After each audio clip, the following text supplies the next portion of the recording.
enchanting place to you. It's lovely going through the zoo. I don't know water, see like the water avenue.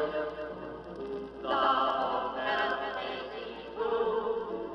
It's just as good as new. Over 75 years ago, Margaret L. Richards recognized the potential of women in the Scranton area. She was aware of the outstanding abilities and talents of the 1930s woman and realized the demands in the community for a cadre of trained volunteers. The vision and pioneering spirit of Margaret L. Richards inspired 30 young Scrantonians. Together, these women committed themselves to community service through volunteerism and civic responsibility. In 1935, with Miss Richards at the helm, the Welfare League of Scranton set out to prove its worth and viability to the Scranton community. The ultimate goal was to gain membership in the Association of Junior Leagues of America. On February 15, 1940, the Welfare League officially became the Junior League of Scranton, the 147th member league in AJLA. Immediately, its members set about fulfilling their even greater, ever-growing, and ever-changing commitment to the community. When the Junior League was first conceived, it was for women of leisure. They weren't working, they had a lot of free time on their hands, and it was felt that they needed to be doing volunteer work in their community to help improve their community and to even educate them to the needs of their community. The Junior League of Scranton is part of a larger organization of over 200 leagues known as the Association of Junior Leagues International. AJLI is our umbrella organization, and they provide us with so many opportunities to connect with other like-minded women. Women who are proposed for membership in the Junior League of Scranton have demonstrated an interest in community service. And when you begin your training in your provisional year, you are led through a series of informational sessions, not only about our organization, but about other organizations in the community and how the Junior League operates, how we write plans for our projects, how we balance our budgets, how we run our meetings.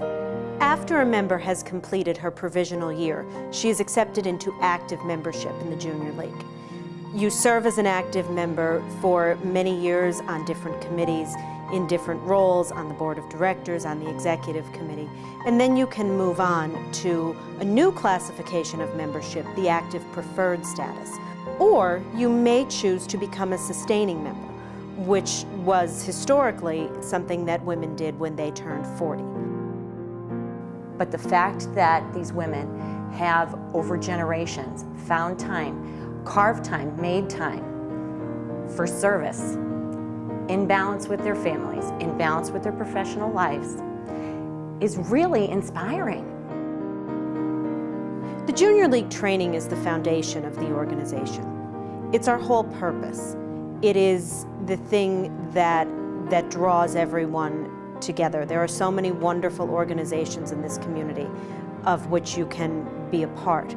But the Junior League is a place to learn, to ask questions, to figure out how you put the pieces of a puzzle together in terms of fundraising, projects, initiatives, and really seeing a need in the community and figuring out how to serve it and how to get your plans off the ground.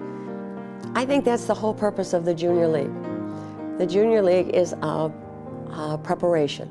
As we reach further and further, we're sending out volunteers that know what they're doing and know how to get things done. The voluntary action had been an issue that had been discussed within the league, but then as all our projects are to be, it's to be a catalyst to be taken over by something else. And I think in my presidency or the next year, we were able to turn it over to what is now known as the voluntary action. As president-elect, I am honored to sit on the board of the Voluntary Action Center as the liaison through the league. They have so many services and provide so many things that maybe the community doesn't know about. Someone had suggested, oh, let's think of this. I said, well, VAC already does that. So there's just so many things that they provide already that we can educate our members on. After the organization of the Voluntary Action Center, then we were encouraged to align ourselves as community leaders with a nonprofit organization in the community. And my first foray into volunteering was to join the board of the Child Guidance Center, which later became the Scranton Counseling Center. There weren't the government support systems that exist today available in those earlier years. And so our league activity led us to investigate, to look and see in our community where pockets of needs were. It provided an education, but an opportunity to do something about some of those needs. That's something Junior League can be very proud of, the way the members are very informed of the community, and not only doesn't just follow a trend, but also is looking for where is a need that is not popular, is not well known, and Junior League is willing to go to those places. In the early 80s, the Junior League was involved in a lot of projects, and we were accustomed to beginning projects and handing them over to the community. That was becoming a little more difficult as funding was not as available. It became clear that we might have to look at some other ways to give back to the community. We came up with the discretionary fund, which was part of the Community Research Committee. And through that, we made it possible for organizations or projects to reach out to us, and we would give them small grants. That was just a new vehicle we had in order to give money back. But it was something that we discussed at length in the league, because this was not a usual procedure for us. But I think we were seeing that our numbers were changing, our availability of time was changing, and yet we wanted to continue our mission. The Junior League contributions, often of seed money, to sort of initiate a project. Nonprofits, we rely on that. You have informed volunteers making those commitments of dollars, and very often accompanying with that a lot of volunteer support for a project. So the contribution leverages something greater. As a young child, I always enjoyed being a part of the Junior League programs and projects, and certainly Santa's World was a great deal of fun. There was a lot of creativity and other kids around, and lots of action. But I remember Parents Anonymous really having an impact on me at such a young age. I was very aware that these were children who were living a very different life than I lived, and I was very, very attuned to the fact that the Junior League was facilitating very important work. It was an abuse prevention program, a very hands-on activity, anonymous of course, and we as a Junior League were certainly not equipped to be the professionals in this, but we served as babysitters and organized the meetings and made sure that the various agencies were aware of when they took place. We did publicity. This was new. I don't think we were really facing the problem of child abuse. I'm very proud of the initiative we took at the time and how hard we worked to learn and to get the message out that child abuse was a cycle that needed to be broken. You can use the resources, which are finite, better when organizations join together and collaborate. And I think because league members are typically involved, or they should be involved, in leadership positions on nonprofit boards, they're in a position to encourage and follow through with some of those collaborations that could exist in the community. The league had a party where they got together lots of people who had, for whatever reason, resigned from the league or not continued their active membership. But at that gathering, someone offered me a job.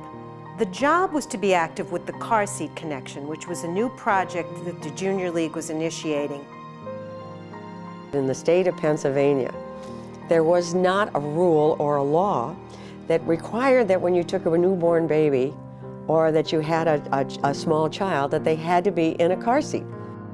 But it was an expensive proposition for people to go out and purchase all of these seats. There was a rental of car seats, and there was advocacy for getting car seat legislation in Pennsylvania at the time. Through the State Public Affairs Committee, we really learned how to become a part of a change in legislative action. And while as a junior league we couldn't be politically involved, we could make our members aware of all that might be going on. And we could learn how indeed we could write letters, phone our representatives, and we were available to testify if that was necessary. And the fact that we were successful in having that legislation passed. And now, even today, you cannot leave the hospital, and if you can't afford a car seat, it's provided for you. The Junior League fundraises as a means to meet the needs that we identify in the community. We host events, we reach out to the community, and we garner support for these different endeavors. Through the years, there have been a variety of fundraisers. We started with the Follies in the 40s and 50s, which were wild by today's standards. It seemed like all the stops were pulled out and league members participated, their husbands, their families. There were costumes and sets, and every detail was thought of, and a great deal of money was raised.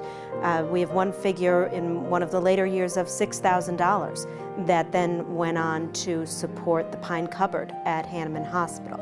And that was a project that the league felt there was a need for there to be a snack shop and I think gift shop in the hospital, and the proceeds actually purchased equipment that was needed in the hospital. We did the Arnold Palmer golf exhibition. We did very, very well financially, and it was the greatest amount of money that at that point the Junior League of Scranton had ever raised. So we work hard raising the money, and we work hard putting it to work in the community. Trip House certainly was the road to Santa's World. I mean, it led us right into the Globe Store and into Santa's World. There's no question about it. We needed a big fundraiser. We needed an ongoing fundraiser. We needed something that nobody else was doing. Like, the reach of this project was huge. I mean, we had every year between 15 and 30,000 people come through there. I still have memories of being gathered there and to begin to actually work on plans that had already been developed around the theme, and then welcoming children into Santa's holiday world. And we got wonderful donations to the actual physical part of the project. Every room had their own chairman, their own committee, and the creative energy just shot through the league.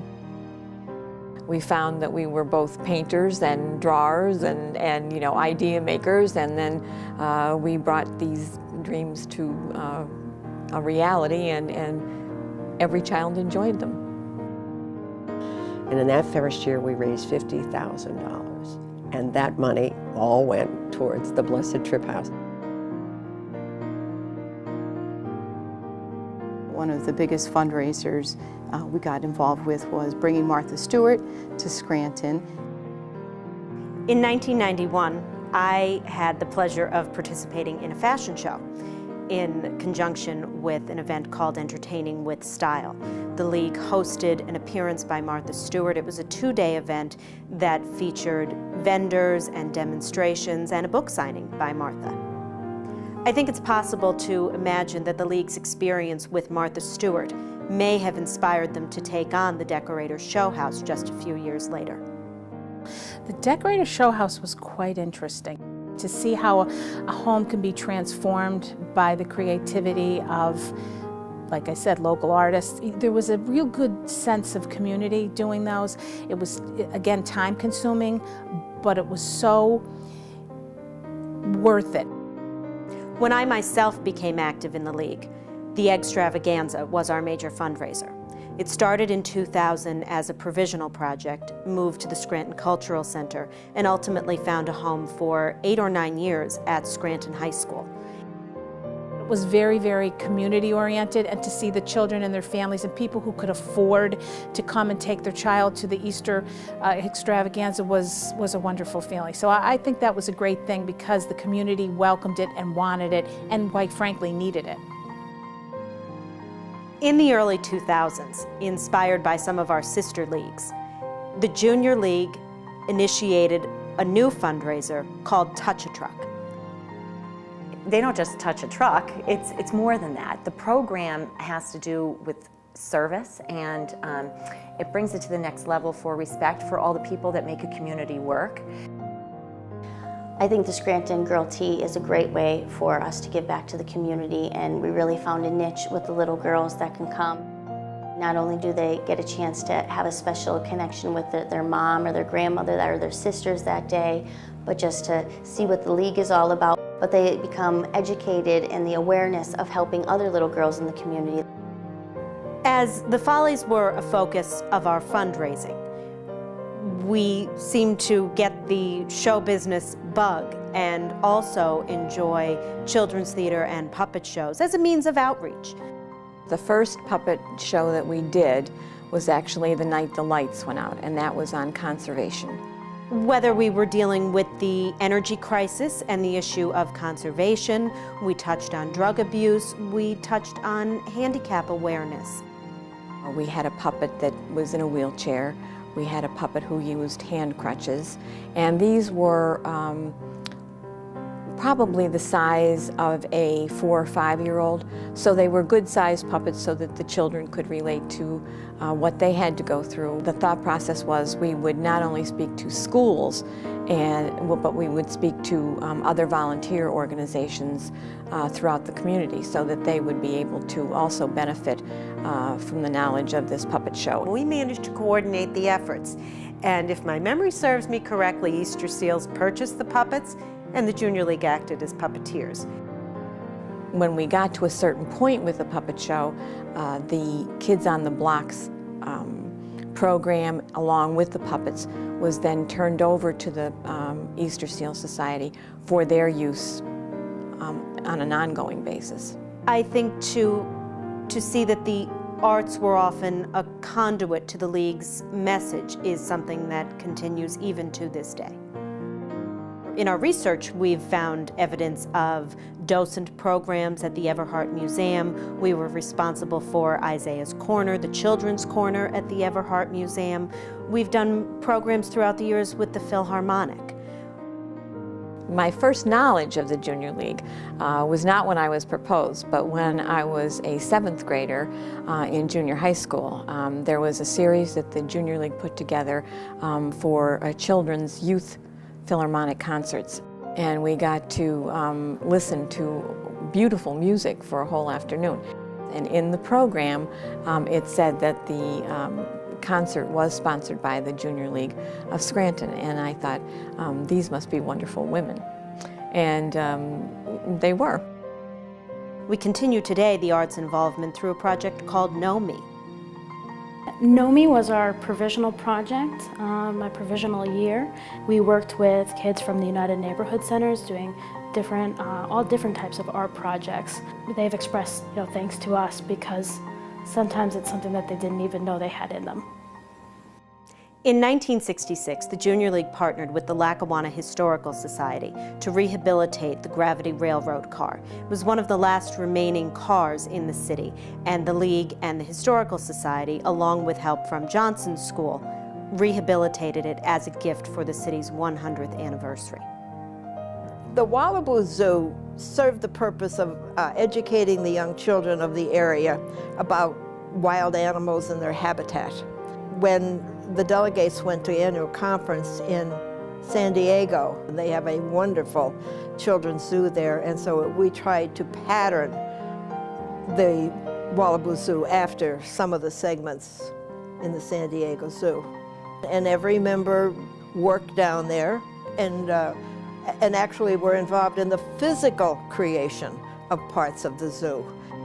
When we got Trip House, I mean, we wanted a headquarters, and we wanted a place, a home. And at that time, historic preservation was a very hot item. And several of our members had attended some conferences on the subject. And we got the bug. This house, the Tripp House, we were made aware of it because it had been taken over by the city. And it had been used for so many things, this wonderful old house. And we decided we'd have an open house for the community. We were going to show them what we were going to do. And all of us had garnered our parents and our parents' friends and people that might be enthusiastic about the project to come. And one senior member of the community, a gentleman, came to me and said to me, "Letha, what did you pay for this house?" And I said, "Well, we got it for $1. And he said, "You were overcharged." And from that point forward, we put a great deal of money into that house and turned it into something that I think we're all so proud of. We had help from OECD, we had help from architects, we had help from the Preservation Office in Harrisburg. And we all worked very hard to see that it would stay as a contribution not only to us and our community at the time, but to future generations. The Tripp House will last as a landmark here in Scranton because of work that the Junior League did. The Tripp House had been home to the Junior League for 20 years, but in the late 1990s, it began to overwhelm the membership. Costs were rising, and it was beginning to prohibit members from exploring other projects. We received an invitation which applied to active members and to sustaining members to attend a meeting called Save the Tripp House. The Tripp House was becoming the only focus. The League worked to maintain it, they worked to pay to maintain it. And as we went on, it became clear that it was time to sell the Tripp House. And at one of these meetings, when nothing was being solved, I put my hand up and said, "I make a motion that we sell the Tripp House." It was the best thing I've ever done. And at that point, the plan was hatched. And 4 past presidents of the Junior League put together a skeleton of an idea, but that they would form an association and that they would run the Tripp House. We formed the Society for the Preservation of the Tripp Family Homestead. The Tripp House is now owned by the Society, and it is run by the Society, and very successfully. Fortunately, the Junior League continues to maintain its headquarters at the Tripp House, and they help to maintain it by paying rent, which we appreciate very much, and a member of the League serves as a liaison to the board, so our marriage is intact. It is run as a historical home. It is the oldest home in Lackawanna County. It is open for visitors, but to financially do this, they rent it out for various functions. I just remember realizing how important it is for all of us in this country, in this community, to realize the bravery and the courage of the ancestors who came here before us. And if our children can always remember that and always know that that's how we have to go forward, that Tripp House can drive that message home. Cinderella's Closet has been such a good fit for the Junior League. It has served a need that sadly grows in the community, and even though on one side of it it does seem a bit frivolous, we have an opportunity to really connect with these young women and really offer them an experience in shopping for their prom dress. It isn't about the low cost. It is about taking the time to work with these young women and help them choose things and find things that flatter them, that they feel wonderful in. But it was always my goal that the cyclical nature of this project be a focus. I loved everything about the project, that any girl, regardless of her background, can come and find a dress and feel that they can have that experience to feel special. One of my favorite aspects of Cinderella's Closet is what we call a STEAM Town. As they wait for the opportunity to do their shopping, we offer different exhibits and speakers people that can come and kind of give the girls a little bit something extra. While the Junior League of Scranton does a lot of great things, selling prom dresses is not its sole focus. So I think we needed to really decide how we wanted to move the project forward. We really wanted to see the project into its own nonprofit organization. Also, the proceeds from Cinderella's Closet, when it was a project of the Junior League, benefited our scholarship fund. And that scholarship was awarded to a young woman who embodied the philanthropic spirit of the League. And it's amazing how not only do they first just maybe start by shopping, they come back by donating their dress back. They join us in our fashion show. And then they said, well, can we help at the event? They're there sorting dresses. And it's actually 2 girls who started in that exact cycle that are the ones that are on our board right now. The education that you received as a provisional in the Junior League about where you could spend your time as a volunteer, I felt was par excellence. You don't have to come in as an experienced leader. Hopefully from your experience you become that, but you're really getting that opportunity to learn in the companionship of those who are more experienced. I feel that the League training, because of its focus on education and community awareness, inspires its members to branch out into the community, to become involved in other organizations. Being a trained volunteer certainly gives you an opportunity to be a very effective member of a board of directors in the community. But it also, it opens the members' eyes to what's out there, what needs there are, who's meeting them, and how you can become involved. Then I realized how many doors being in the Junior League opened for me, because I then was able to be on the board of St. Joseph's Center, and then I became a foster parent for St. Joseph's. And in later years, much later years, even when I was a sustaining member, I joined a wonderful group of people in the city who I had no idea who they were, and we established the Scranton Dog Park. And I don't think I'll ever stop learning from other people or my peers or my friends within the League or people that we bring in to learn from or the projects that we do. Just throughout the whole community, I think there's just so much that we can give back and we can get back. If you had asked me 4 years ago if I'd be comfortable starting a nonprofit organization, the answer would definitely be no. But it's the experiences through the Junior League that I never expected to get that kind of gave me that courage to spearhead that. Because I was so well trained in parliamentary procedure that now through any board, I know how you properly run a board meeting. Not everybody knows that, but learning these things, learning these skills, learning how to do it was all directly because of the Junior League of Scranton. It makes you a better leader and a better volunteer.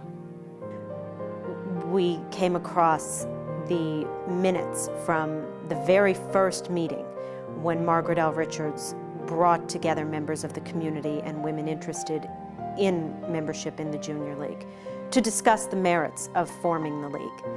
And when I read her words, and they were so simple and clear and practical, it really made me understand why the Junior League is celebrating their 75th anniversary.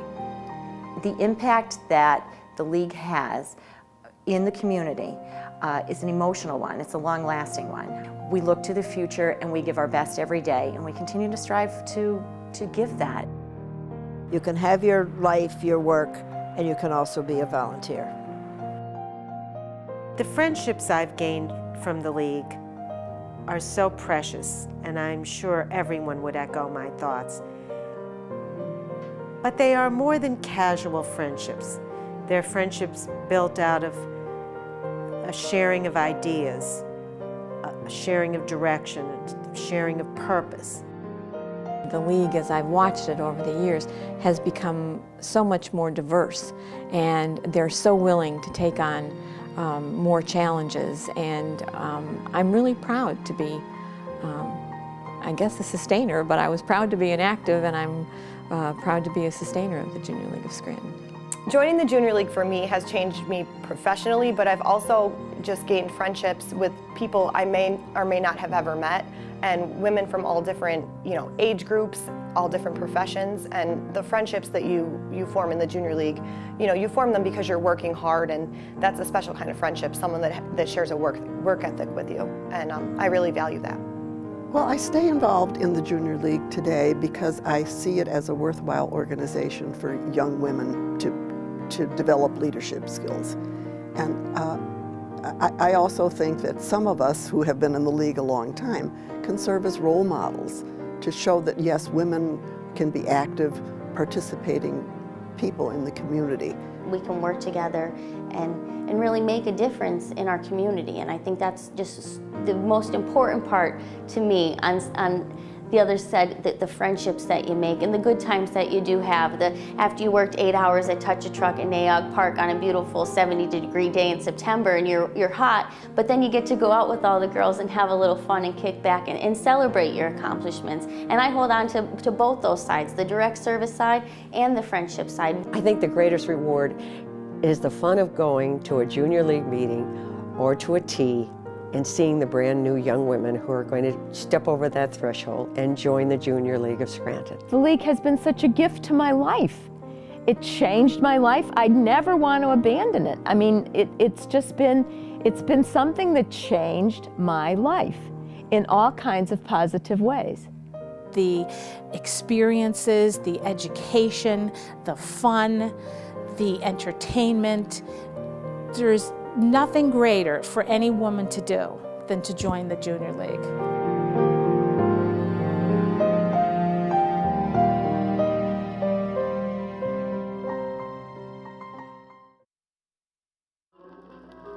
A bra robe store, you try the glove store anytime. You'll find the values there are fine.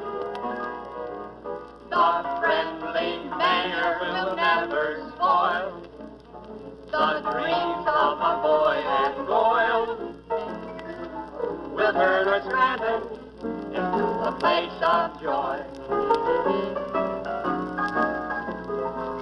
You'll get a spanking if you're not banking at the first. The German bar is good for earth. And for intriguers, those Junior Leaguers, Yes, indeed. wherever there are men, You'll always find a hen with a yen. For education across the nation you can get. We have the wondrous